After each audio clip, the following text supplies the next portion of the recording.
Hi everyone, this is Paul Cooper with the Take Note podcast. And on this episode, I'm not going to be doing a nice little quote or anything because there's no way I could do this any justice.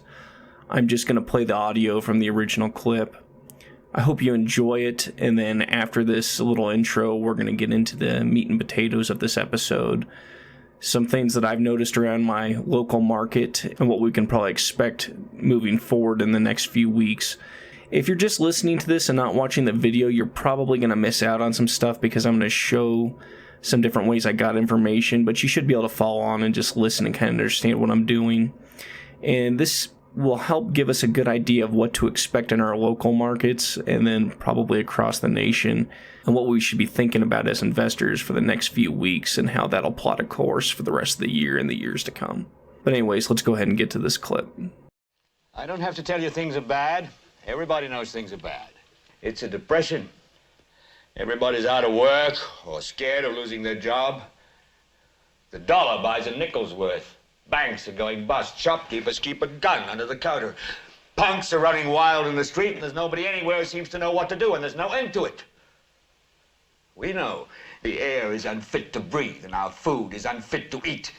We sit watching our TVs while some local newscaster tells us that today we had 15 homicides and 63 violent crimes, as if that's the way it's supposed to be. We know things are bad, worse than bad. They're crazy. It's like everything everywhere is going crazy, so we don't go out anymore. We sit in the house, and slowly the world we're living in is getting smaller, and all we say is, please, at least leave us alone in our living rooms. Let me have my toaster and my TV and my steel-belted radios, and I won't say anything. Just leave us alone. Well, I'm not going to leave you alone. I want you to get mad. I don't want you to protest. I don't want you to riot. I don't want you to write to your congressman because I wouldn't know what to tell you to write. I don't know what to do about the depression and the inflation and the Russians and the crime in the street. All I know is that first, you've got to get mad. You've got to say, I'm a human being. God damn it. My life has value. So, I want you to get up now. I want all of you to get up out of your chairs. I want you to get up right now and go to the window, open it, and stick your head out and yell, I'm as mad as hell, and I'm not going to take this anymore! Hi everyone, this is Paul Cooper with Totes and Notes, and I'm bringing you a video today about a little project I've been working on. So if you hadn't noticed, the world's gone crazy due to the whole plague coming to town and people not being allowed to go to work and things like that. And it's really kind of highlighted and aggravated how our economy isn't nearly as strong as we thought it was, especially the housing market. And here's some proof. Because sales in our area in Pueblo are still, they're okay. They're slowing down, but they're not terrible. If you got a good price out there, you're still selling. However, that doesn't mean that the housing market's very healthy. And here's a good way to check it out. So I went to the Pueblo County trustee site, and this is where they list the foreclosures and pre-foreclosures. Most counties will have a website that has this information. That way anyone who's interested in showing up to a foreclosure sale can do a little bit of research. And so I've been slowly taking down some of this information. And so basically anything that has an unpaid balance of under $100,000 or in the low 100s I've been looking at. So here's the one I've looked at most recently and the one we're going to talk about. So we get some more information. We get who the current owner is, the current beneficiary, which is the person that has the mortgage. And then we get the status, which is pre-sale. We get that this was created on 4/20, which I guess is super appropriate for Colorado because I really wish I was high instead of seeing all this crazy stuff that's going on.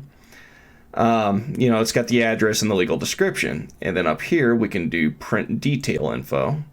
And so it's got a lot more info here. Again, it's got the date it was created, the status of pre-sale, who is the current borrower in there, the current beneficiary, which is the mortgager, the address, legal description, deed of trust. Then here we go. We got the loan details. So we've got the original note amount of $109,498. The outstanding balance is $109,498. So in case you missed that, the current balance is the original amount.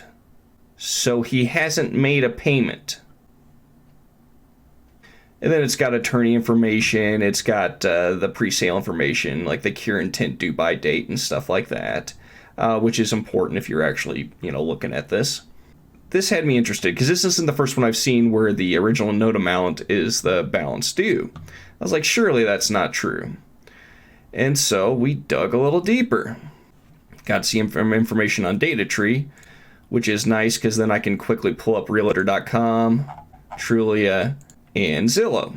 So here's the information I wanted to look at because I was looking at DataTree, and if we look here, I was seeing all this information on here before I got the more advanced report, and on these websites of the last sold date was 2015. So that wasn't making sense to me that the mortgage is showing the original amount and that he hasn't made any payments. It's like, how do you not make payments for almost 5 years without being foreclosed on beforehand? We see here sold at this price, listed, price change, and then back in October of last year he finally removed it. It's like, okay, so what's going on? And DataTree originally showed that until I got the more advanced total view report, which gives me more of the details. So if we look here at the prior loan history, we see the original loan he took out when he bought it, 6/3/2015.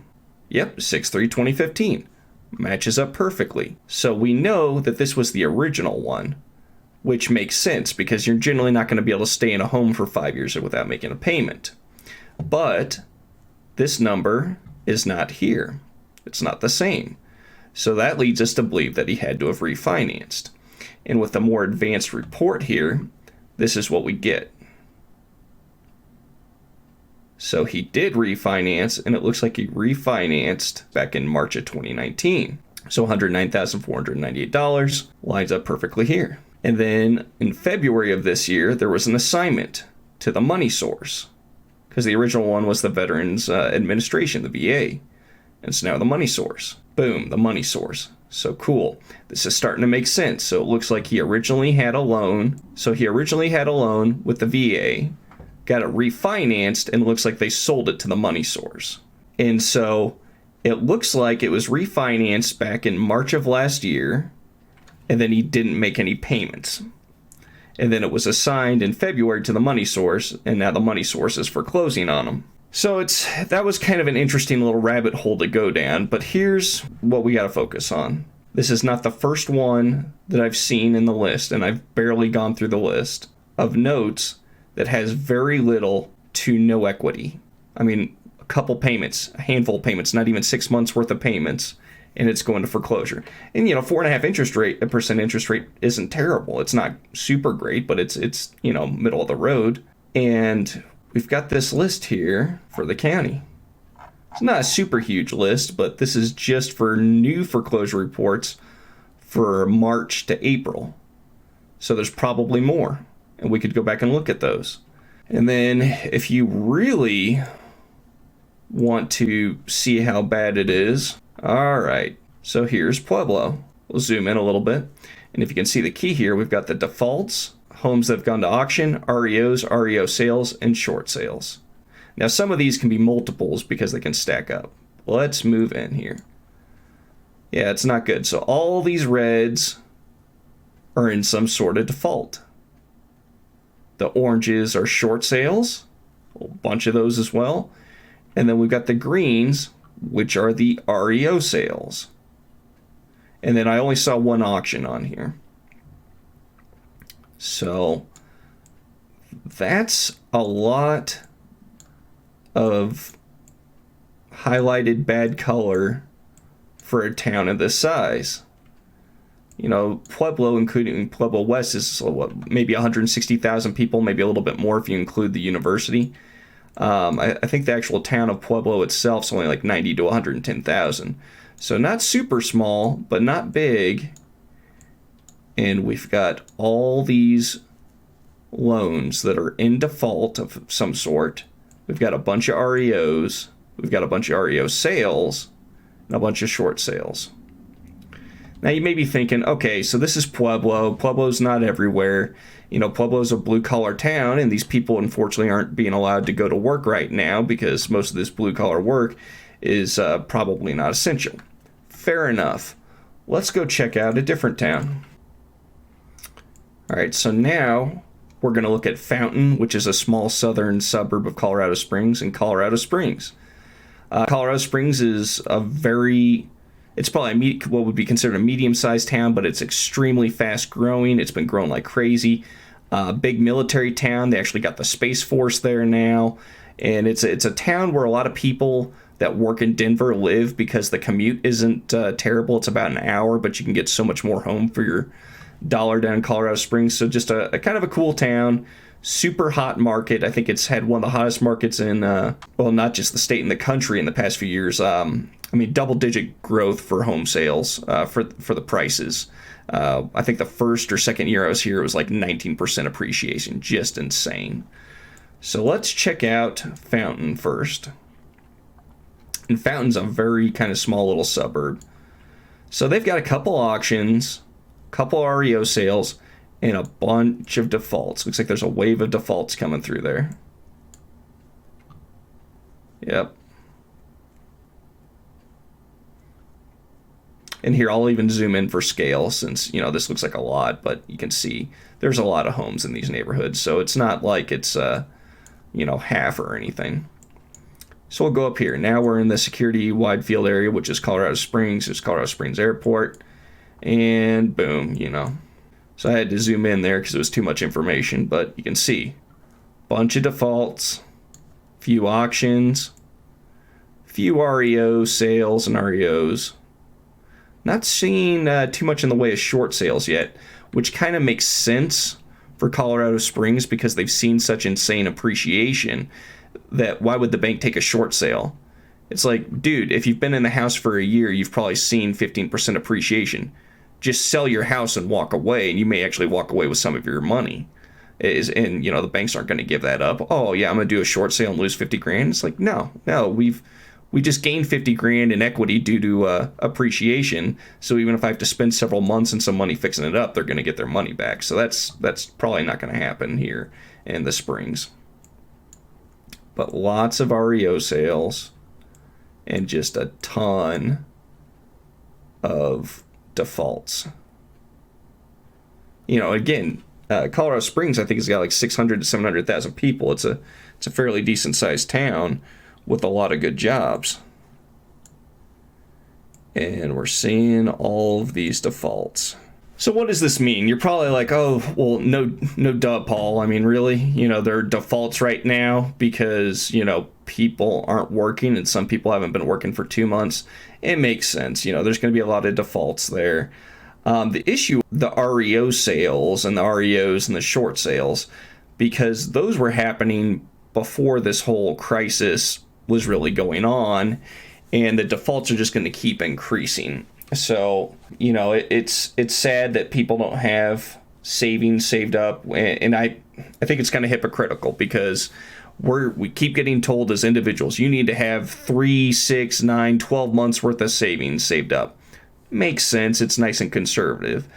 But then you've got businesses like the Cheesecake Factory where they were shut down and they immediately told all their landlords that they weren't going to pay that month.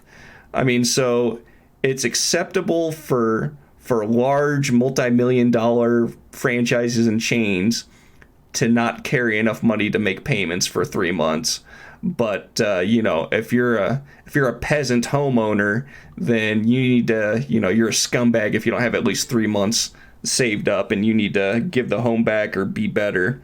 So it's kind of hypocritical, but I hope this was just illustrating that for better or worse, there's a lot of upheaval in the housing market, and it's going to continue. I mean, because here's the thing, even if they told everyone to go back to work tomorrow and there's no second uptick and, there's no second wave of infections, almost 30 million people have lost their jobs. And those jobs aren't going to come back overnight. Almost 20% of the working population have lost their jobs. So, 20%, that's insane. And to think that that's not going to have a huge effect on housing is very naive at best. So there's going to be a lot of opportunities for people in the coming months, if not years, to take advantage of it. And, that's good for investors and everything, but it's also sad because, unfortunately, a lot of people are going to have their lives turned upside down. And I would also say just be very, very cautious and conservative on what you invest in right now, because we really don't know what's going to happen. If they come out and say that everyone's going to get that $2,000 a month stimulus like they've kind of been wanting to do, then I would say game on. I think the economy could recover quite a bit, and I would definitely invest a lot. If they go back to work soon and there's no big, second wave, then I would say game on. Barring those two options, I think it's going to be a lot worse before it gets better, at least for the economy. So I think the next 2 to 4 weeks are going to be really telling on what we can expect for the following year, and what's going to be happening, and what we can and should invest in, and maybe we should just be sitting more in cash for the meantime. But anyways, I just thought this was kind of interesting for people. I thought it was a good look, specifically a smaller town, to see what was going on, and then to look at a medium-sized town. And, especially Colorado Springs, very hot market. So if this is happening in a really hot market, then what's it doing in yours? I hope everyone here is staying safe and getting the help they need. And don't hesitate to reach out to your politicians. And those of you that are still working because your jobs are essential, we appreciate it. And hopefully we'll all be back to work soon, but who knows? I'm not super optimistic. But anyways, if you have any questions about this video or just housing in general or anything else, don't hesitate to reach out. We'll be bringing more videos to you soon.